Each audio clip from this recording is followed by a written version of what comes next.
Bonjour tout le monde. Donc, on est toujours dans le chapitre 4, donc les réactions endothermiques et exothermiques. Nous sommes dans la section 4.3. Donc, c'est notre deuxième cours, donc sur la section 4.3. On avait vu que le premier cours, on avait fait la méthode 1 pour aller chercher donc le bilan énergétique. Puis ben là, on va aller chercher donc la méthode 2, comprendre, puis aller analyser la méthode 2.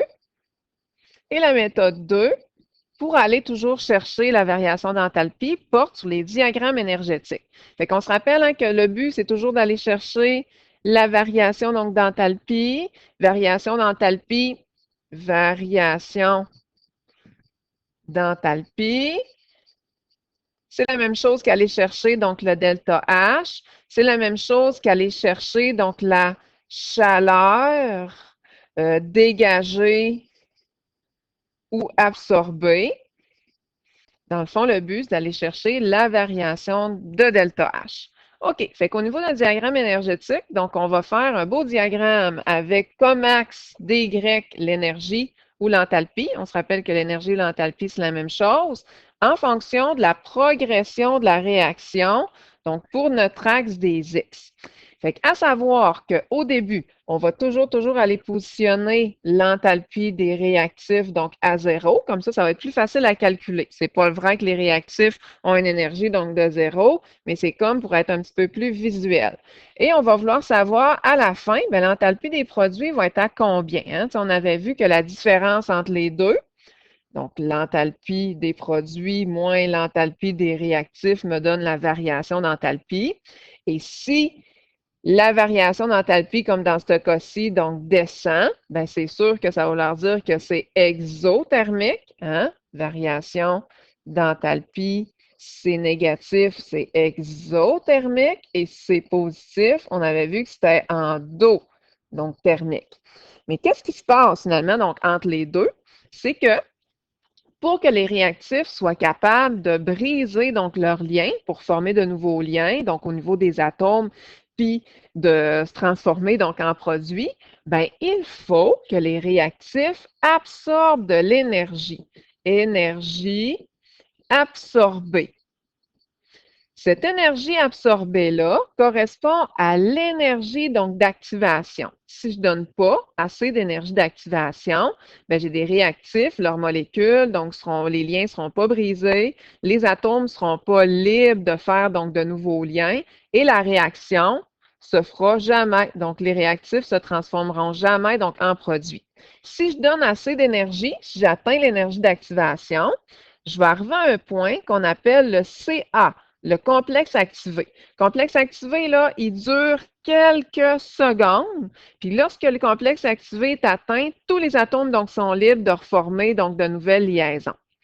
Si le complexe activé est atteint, c'est sûr que lorsque les molécules vont se reformer, donc quand on forme quelque chose, il y a de l'énergie qui va être libérée ou dégagée.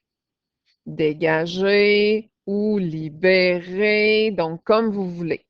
Et ça va donner donc la formation donc, des produits. Bien sûr, je peux étudier donc la réaction directe, que les réactifs s'en vont en produits, ou je peux étudier la réaction inverse, que les produits donc s'en vont donc en réactifs.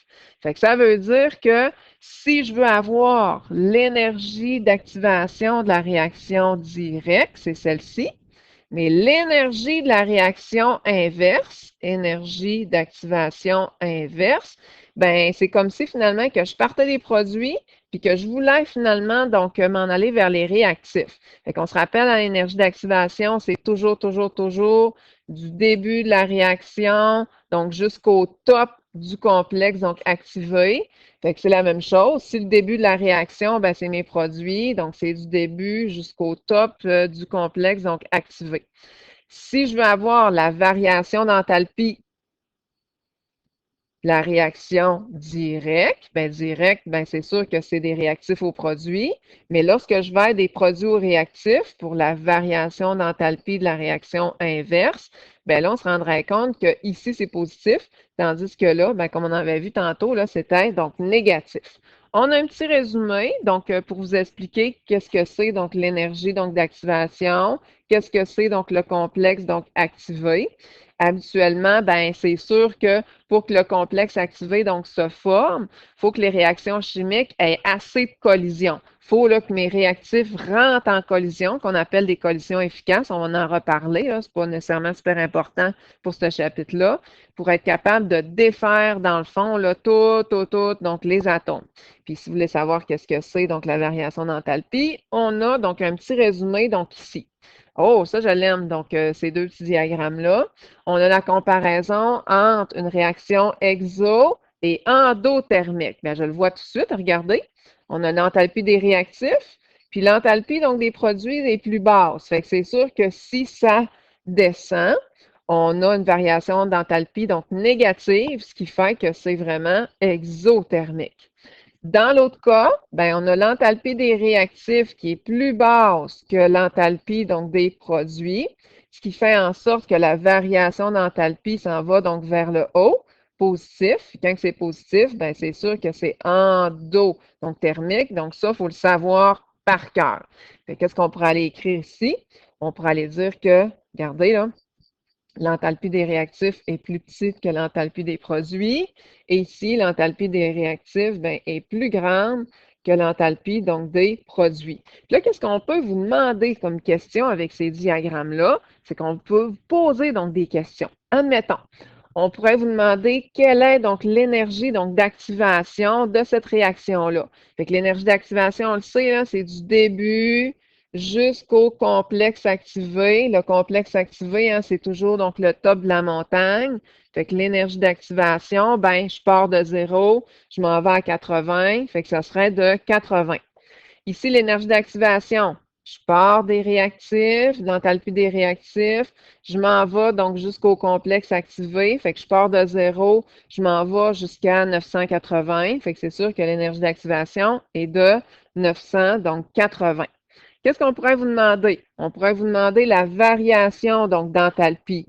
Bien sûr, dans le premier cas, ce serait négatif, puisque la variation donc d'enthalpie ici, ça descend. Ça passe de 0 à moins 40. Fait que c'est sûr que ça l'a descendu de combien? De négatif 40 kJ. Fait que je vais donner un point pour le négatif, un point pour le 40, un point pour le kilojoule. Dans ce cas-ci, ben c'est sûr que ça va être plus. Il faut vraiment signifier que c'est plus pour dire que c'est endothermique. Ça a monté de combien? De 0 à 280. Bien, ça a monté de 280. Je n'ai pas besoin de faire le calcul. Là. Je vais écrire donc ma réponse. Un point pour le plus, un point pour le 280, puis un point pour finalement donc le kilojoule. Fait que dans le fond, le but, c'est de lire les chiffres donc sur le graphique, tout simplement. On s'en va donc ici, on a des petites questions. Le diagramme ci-dessous illustre la variation d'enthalpie d'une réaction. On veut savoir lequel est vrai, fait qu'on va aller directement au vrai pour ne pas se tromper, là, pour savoir lesquelles qui sont fausses. Donc, c'est vrai parce que la réaction globale donc, est endothermique. Regardez, c'est un peu bizarrement dessiné, là, mais on a l'enthalpie des réactifs, l'enthalpie des produits. Dans le fond, si je dessine la courbe, là, ça ferait là, comme ça ici. Puis, on sait que la variation d'enthalpie, c'est du début des réactifs jusqu'au produit. Fait que c'est sûr qu'étant donné que c'est positif, ben c'est sûr que c'est endothermique. Donc, toutes les autres, là, ça ne marche pas, puis on va aller voir donc pourquoi. Regardez, la flèche 1 représente la chaleur de réaction. Qu'est-ce que la flèche 1 représente? Bien, la flèche 1, du début des réactifs jusqu'au top de la montagne, le complexe activé, bien, c'est l'énergie d'activation. Fait que c'est pas ça pantoute. Ça représente l'énergie d'activation, fait que c'est faux. La flèche numéro 2, qu'est-ce qu'elle représente? Bien, on vient de le dessiner, donc la flèche numéro 2, elle représente la variation donc d'enthalpie. Fait que c'est pas l'énergie d'activation pantoute, c'est faux. Elle représente la variation donc d'enthalpie. La flèche 3, qu'est-ce qu'elle représente? On va aller voir donc la flèche 3, donc ici. Donc la flèche 3, je pars des réactifs, puis je m'en vais jusqu'au complexe activé. Fait que c'est l'énergie d'activation, mais de la réaction inverse. Et ici, c'était de la réaction normale, là, directe, là. Fait que c'est faux. Donc, ça ne représente pas la variation d'enthalpie. Ça représente, ben, l'énergie d'activation de la réaction inverse. Fait que c'est faux aussi. On y va avec ça. on peut utiliser donc le méthanol et l'éthanol. Fait qu'on a le méthanol ici et de l'éthanol comme combustible. On veut savoir, si on regarde les diagrammes qui sont là, ça illustre l'énergie qui est libérée lors de la combustion d'une mole de chacune de ces alcools-là. Lequel de ces deux combustions libère le plus d'énergie? Fait que moi, là, je vais aller chercher le delta H, là, qui est le plus haut, donc dans chacun donc, des cas. Fait que dans le fond, si je prends donc mon diagramme, là, c'est sûr qu'on peut aller faire donc une petite révision donc, de tout ça. On a l'enthalpie des réactifs, l'enthalpie des réactifs. À la fin, c'est l'enthalpie des produits. L'enthalpie des produits, on ne nous donne pas le complexe activé ici dans ce cas-là, mais on s'en fout un petit peu là, parce que on n'a pas tant besoin. Là, on s'intéresse juste à la variation d'enthalpie. Puis la variation d'enthalpie, c'est du début jusqu'à la fin, des réactifs jusqu'aux produits. Fait que c'est sûr que la variation d'enthalpie ici va être de négative. Fait que si je fais mon 1200 moins 470, ça va donner négatif 730 kJ. Ici, du début des réactifs à la fin, j'ai encore descendu, donc c'est encore négatif comme variation d'enthalpie.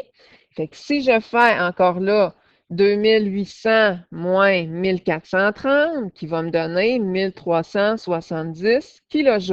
Fait que le chiffre le plus haut, même s'il est négatif, un négatif veut juste dire que c'est exothermique, fait que c'est celui-là ici, donc l'éthanol. Fait que la réponse, l'éthanol. On s'en va donc de l'autre côté, donc dans notre exemple 3, on a cette réaction-là, puis on veut savoir donc lequel des diagrammes qui va représenter une réaction qui va libérer 15 kJ. Libérer 15 kJ, là, ça veut dire que la variation d'enthalpie libérée va être de négatif, c'est exothermique, là, libérer de l'énergie, de moins 15 kJ. Lequel qui correspond finalement donc à ça? On va aller voir donc chacune des courbes, puis on va aller voir lequel qui correspond bien là, à la situation. OK, fait qu'on a l'enthalpie des réactifs, l'enthalpie des réactifs. Au début, c'est toujours donc l'enthalpie des réactifs. À la fin, c'est l'enthalpie donc des produits. L'enthalpie des produits, l'énergie finalement donc des produits. Et la variation d'enthalpie, c'est qu'est-ce qui se passe donc entre les deux. Donc là, on a une variation d'enthalpie qui monte, qui est vraiment donc positive de 15 kJ. Ici, du début à la fin, parce que nous autres, le début ici, c'était 0, la fin, c'est 15. Là, ça a l'air d'être entre les deux, là, de 7,5, puis que je descends, variation d'enthalpie, je descends de moins 7,5 kJ. Fait que ce ne serait pas nécessairement la bonne réponse. Là, hein, l'enthalpie des réactifs et des produits est égale. Fait que ça veut dire que la variation d'enthalpie serait de 0 kJ. Si on va en parler, c'est une réaction qui est spontanée. Du début, on est à 15. À la fin, on est à 0. Fait que là, je pense qu'on va l'avoir. Là. Variation d'enthalpie est de moins 15, donc kilojoules. Fait que c'est sûr que notre réponse, c'est la réponse, donc D. Ici, on nous dit, on a cette représentation de cette équation thermique-là. On a de l'énergie ici qui est dégagée. Fait que ça veut dire que c'est une réaction qui est exo, donc thermique. Fait que si c'est exothermique, j'ai un graphique là, qui va ressembler donc à ça. Là. Fait que j'ai mes réactifs, puis à la fin, je vais avoir mes produits. Là. Je peux avoir une courbe là, plus ou moins prononcée. Je vais aller refaire ma courbe. Là. Elle n'est pas donc super belle, là, comme ça ici. Tiens, je vais vous faire une belle courbe. Fait qu'on a l'enthalpie des réactifs, l'enthalpie des produits. Ça représente une réaction qui est exothermique, hein, parce que du début à la fin, la variation d'enthalpie, elle est négative. Puis là, on va aller répondre aux questions. La réponse qui serait vraie serait la C. Toutes les autres, c'est faux, faux, faux, faux, faux, j'imagine. Fait qu'on nous dit, l'enthalpie du produit est inférieure à celle des réactifs. C'est vrai, regardez. Si je compare l'enthalpie des produits, l'enthalpie des réactifs, ici, mon enthalpie des produits est plus petite que celle des réactifs. Fait que toutes les autres, là, c'est sûr que c'est pas vrai. Et ça finalise finalement, donc, notre chapitre 4.